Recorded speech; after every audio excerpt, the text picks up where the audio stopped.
Hello friends, welcome back to my another blog. I hope आप सब अच्छे होंगे, मैं भी बढ़िया हूँ। तो गाइस, आज का जो ब्लॉग है ये लास्ट वीक का है जब बच्चों को विंटर वेकेशंस हुई थी, यानी कि जनवरी फर्स्ट वीक में।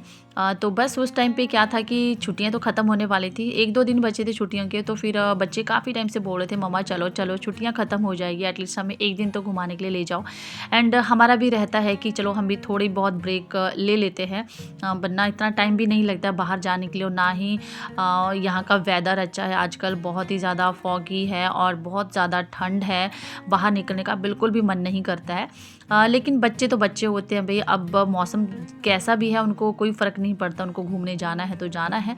तो फिर हमने प्लान किया कि चलो यहाँ पे ना इंदिरापुर में हैबिटेट सेंटर है, वहाँ के लिए आज हमने सोचा कि चलो वहाँ पर जाते हैं। काफ़ी टाइम से हम सोच रहे थे हैबिटेट सेंटर जाएंगे, तो बस हमारे घर के पास ही है और हमने फटाफट से ऑटो लिया और घर से निकल गए। तो अभी टाइम जो है वो दिन के 3 बज रहे हैं और बस 3 बजे हम यहाँ से निकल गए। लेकिन यहाँ का जब आप वेदर देखोगे ना तो काफ़ी ज़्यादा ख़राब आपको दिख रहा होगा। देखिए वेदर बहुत ज़्यादा ख़राब है, बिल्कुल भी धूप नहीं है और बिल्कुल फॉग छाई हुई है। लेकिन फिर हमने सोचा कि जाना है तो फिर जाना ही, क्योंकि 2 दिन बाद बच्चों के स्कूल खुलने वाले हैं। तो बस हम फिर निकल गए। तो गाइस 5 मिनट के अंदर ही ना हम लोग पहुंच गए हैबिटेट सेंटर, क्योंकि ये बिल्कुल ही हमारे घर के नियर बाई है। और जब हम वहाँ पर पहुँचे तो सबसे पहले मैंने क्या किया ना, बोर्ड की तरफ देखा। और जब मैंने बोर्ड की तरफ देखा तो मुझे लगा कि हम कहीं गलत जगह तो नहीं आ गए, क्योंकि यहाँ पर लिखा था साई क्रिएशंस और मैं ढूंढ रही थी कि हैबिटेट सेंटर कहीं पे लिखा होगा, लेकिन यहाँ आगे ट्री के पास वो हैबिटेट सेंटर लिखा हुआ है।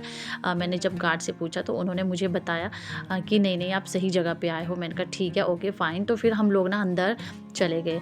एंड अंदर जब हम जाते हैं ना तो यहाँ का देखिए ये व्यू मैं आपको दिखाती हूँ लेफ़्ट साइड से। एंड ये पूरा ना बहुत ही प्यारा व्यू है।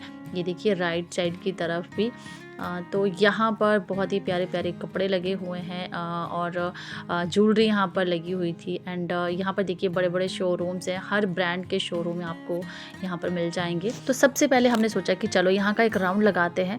तो लेफ़्ट साइड से जाएंगे और राइट की तरफ से फिर हम वापस आ जाएंगे। तो यहाँ पर देखिए राइट साइड है, यहाँ पे सामने शोरूम्स हैं और यहाँ से फिर देखिए ये लेफ़्ट साइड हम यहाँ पर चल देते हैं, क्योंकि आगे जाकर मुझे दिख रहा है कि अम्यूज़मेंट पार्क जैसा कुछ बच्चों के लिए। तो अभी हम लोग ना घर से कुछ खा पी कर ही निकले थे और फिर सोचा कि चलो अभी ऐसे करते हैं, घूम लेते हैं, थोड़ा सा बच्चों को भी खिला लेते हैं, तब तक भूख लग जाएगी, फिर उसके बाद ही हम कुछ खाएंगे।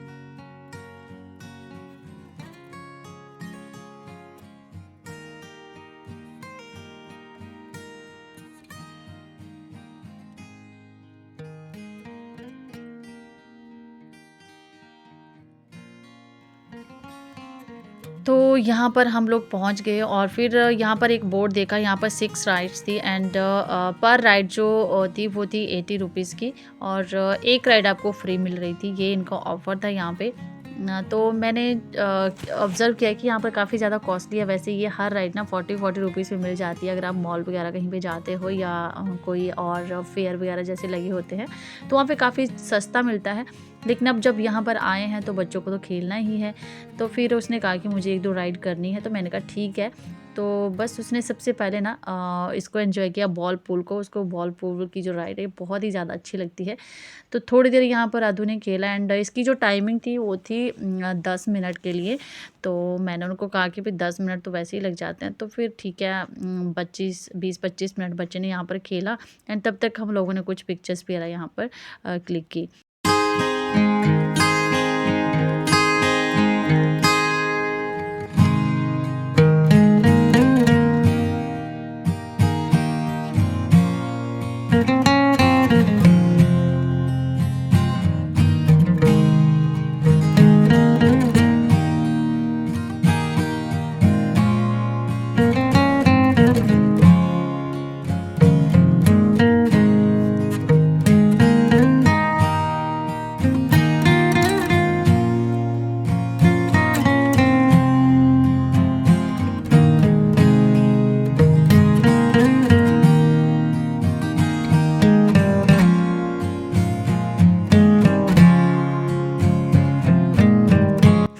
तो अगर यहाँ से इसका व्यू देखें ना तो काफ़ी बड़ा दिखता है। ये काफ़ी बड़े एरिया में है हैबिटेट सेंटर, काफ़ी खुला खुला सा है और सफाई भी बहुत अच्छी है, मतलब साफ़ सुथरा है।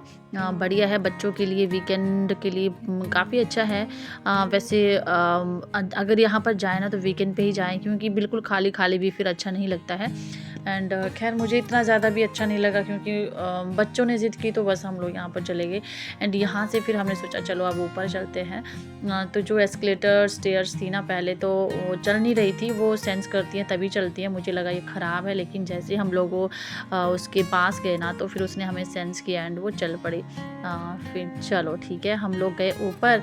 और जब हमने ऊपर जाकर देखा ना तो पूरा का पूरा जो मतलब मॉल टाइप ही बोलेंगे इसको, अंदर खाली पड़ा हुआ था।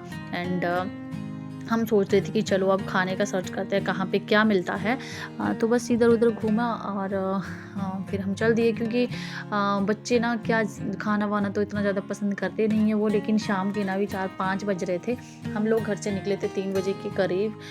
तो फिर अभी 1 घंटा हमें हो गया यहाँ पर घूमते हुए, 4 बज चुके हैं। तो फिर बच्चों ने कहा कि मम्मा भूख भी लग रही है। मैंने कहा चलो ठीक है, थोड़ा सा घूम लेते हैं। तो ये देखिए गाइस, यहाँ पर पूरा का पूरा एरिया ना खाली पड़ा हुआ है। और हमने हर जगह देखा, हमें कोई ज़्यादा लोग दिखाई भी नहीं दे रहे थे। एंड सच्ची बताऊँ तो मुझे मज़ा नहीं आया, क्योंकि कहते हैं ना घूमने की जगह पे अगर आप बिल्कुल ही अकेले जाते तब भी इतना मज़ा नहीं आता। हल्का फुल्का क्राउड तो होना ही चाहिए, तभी मज़ा आता है। तो हम गए थे मंडे के दिन, वीकेंड पे शायद यहाँ पर काफ़ी ज़्यादा भीड़ होती होगी। और मैंने यहाँ के बारे में सुना है कि जब भी यहाँ पर कोई सेलिब्रिटी वगैरह आते हैं ना दिल्ली एनसीआर में, तो हैबिटेट सेंटर में वो ज़रूर आते हैं। तो काफ़ी अच्छा है ये। और फिर मुझे किसी ने बताया था कि यहाँ पर ना हीरा स्वीट्स में सब कुछ मिलता है। अगर आप इसका नाम पढ़ेंगे हीरा स्वीट्स, तो मुझे तो लग रहा था बाहर से कि कहीं इसमें सिर्फ मिठाइयाँ ही मिलती हैं, पर मुझे किसी ने बताया था कि यहाँ पर सब मिलता है खाने पीने का। तो मैंने कहा चलो यहीं पे चलते हैं।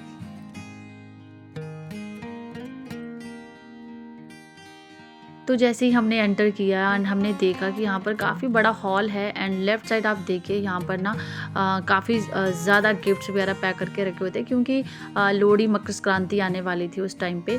और इसलिए यहाँ पर सारी चीज़ें थी, खाने पीने का भी था, स्वीट्स भी थी। एंड और भी काफ़ी ज़्यादा स्नैक्स वगैरह थे। तो फिर हमने देखी कोई खाली टेबल, एंड खाली टेबल हमें मिल गई एंड हम लोग बैठ गए। एंड जैसे ही हम बैठे ना तो सबसे पहले बच्चों ने मेन्यू बुक उठा ली एंड वो सिलेक्ट करने लगे कि उनको क्या खाना है। तो फिर थोड़ी देर में ना बच्चों को दिखा पिज़्ज़ा, और उन्होंने कहा कि हमें पिज़्ज़ा या फिर बर्गर वगैरह कुछ खाना है। तो मैंने उनको कहा कि यार पिज़्ज़ा बर्गर तो घर पे भी मंगवाते रहते हैं, चलो आज कुछ और ट्राई करते हैं यहाँ का। तो फिर हमने देखा कि यहाँ पर सबसे अच्छी डिलक्स थाली है, मैंने सुन भी रखा था इसके बारे में। तो बस मैंने डिलक्स थाली ऑर्डर कर ली। इसमें नान था, dal makhani, shahi paneer, mix veg, raita, chutney and salad था। तो बस हमने सोचा कि आज ना घर पर डिनर नहीं करेंगे, यहीं पे खाकर चलते हैं, क्योंकि अभी शाम के 5 साढ़े 5 हो रहे थे। और डिलक्स थाली खाने के बाद ना बच्चों ने कहा कि उनको खाने हैं छोले भटूरे, तो बस वो भी मंगवा लिए। तो मुझे बाहर का खाना इतना ज़्यादा अच्छा लगता भी नहीं है, तो मैंने तो बस थोड़ा थोड़ा टेस्ट किया, क्योंकि पता नहीं मुझे खाना बाहर का बहुत ही कम टेस्टी लगता है। लेकिन बच्चों ने खा लिया, क्योंकि अब मेरा भी मूड नहीं था घर में जाकर बनाने का। यही प्लान करके आए थे कि आज डिनर करके ही आएंगे, ताकि घर में कुछ करना ना पड़े। तो बस पहले हमने डिलक्स थाली खाई। एंड उसके बाद फिर हमने ये सोच रखा था कि जैसे जैसे अगर हमें भूख लगी तो वैसे हम ऑर्डर करते जाएंगे। तो बस उसके बाद बच्चों ने कहा कि उनको खाने हैं छोले भटूरे, तो मैंने छोले भटूरे मंगवा लिए। एंड अद्दू को पीनी थी कोल्ड कॉफ़ी। भाई जब भी कहीं पे भी जाते हैं हम, वेदर कोई भी हो, उनको कोल्ड कॉफ़ी तो उनको बहुत पसंद है, चाहे ठंड है चाहे गर्मी है। तो कोल्ड कॉफ़ी मैंने फिर मंगवा ली थी। एंड सच में कोल्ड कॉफ़ी ना बाहर जाकर काफ़ी अच्छी लगती है, मुझे भी अच्छी लगती है। तो फिर हमने कोल्ड कॉफ़ी एंजॉय की। और उसके बाद छोले भटूरे भी हो गए थे, डिलक्स थाली हमने खा ली थी। मेरा तो हो गया था पूरा, एंड बच्चों का भी हो गया था। फिर मैंने उनको पूछा कि कुछ और खानों का, आइसक्रीम खानी है। फिर उनके दिमाग दो तरफ दौड़ रहे थे, उन्होंने कहा कि हमें ब्राउनी या फिर चोको लाओ। भाई बच्चे कहीं जाए ना तो चोको लावा तो ज़रूर खाते हैं। तो बस फिर उनके लिए ब्राउनी, एक के लिए एंड दूसरे के लिए चोको लावा मैंने मंगवा लिया। तो बस उसको खाने के बाद ना शाम के बज रहे थे 6 और अंधेरा होने लग गया था। ठंड तो इतनी ज़्यादा हो गई थी, मैंने कहा चलो चलो अब घर भागते हैं फटाफट से। तो फिर हम घर आ गए। घर में आकर ना 9 बजे तक तो ऐसा प्लान था कि हम कुछ खाएंगे नहीं, लेकिन फिर मुझे लगी भूख और मन को ना बाहर के खाने से सेटिस्फेक्शन नहीं मिलती है। तो फिर मैंने कहा यार कुछ तो बनाना ही पड़ेगा। तो मैंने क्या किया, फटाफट से ना दाल को धोकर भिगो कर रख दिया। मसूर की जो दाल होती है एक सीटी में बन जाती है। और मैंने सोचा कि आज ना मैं इसको डायरेक्ट तड़का लगाऊंगी, बहुत ही ज़्यादा टेस्टी बनती है। तो बस मैंने दाल को फटाफट से डायरेक्ट तड़का लगाया, दूसरी तरफ रखे मैंने चावल। एंड फिर मैंने अपना डिनर एंजॉय किया। तो गाइज़ ये था आज का ब्लॉग। हमने काफ़ी ज़्यादा एंजॉय किया और कभी कभी ब्रेक भी बनती है, अपने डेली के काम तो चलते ही रहते हैं। कभी कभी बच्चों के साथ टाइम स्पेंड करने में ना बहुत ज़्यादा खुशी मिलती है। तो आज काफ़ी मज़ा आया और इसके आगे मैंने सारी पिक्चर्स जो वहाँ पर क्लिक करी थी वो भी मैंने आगे शेयर की हुई हैं। तो गाइस आई होप आपको ये वीडियो पसंद आएगा और अगर आपको वीडियो अच्छा लगे तो लाइक ज़रूर करना एंड थैंक्स फॉर वॉचिंग। फिर मिलूँगी आपसे एक नई रेसिपी एक नए ब्लॉग के साथ। तब तक के लिए bye bye and take care.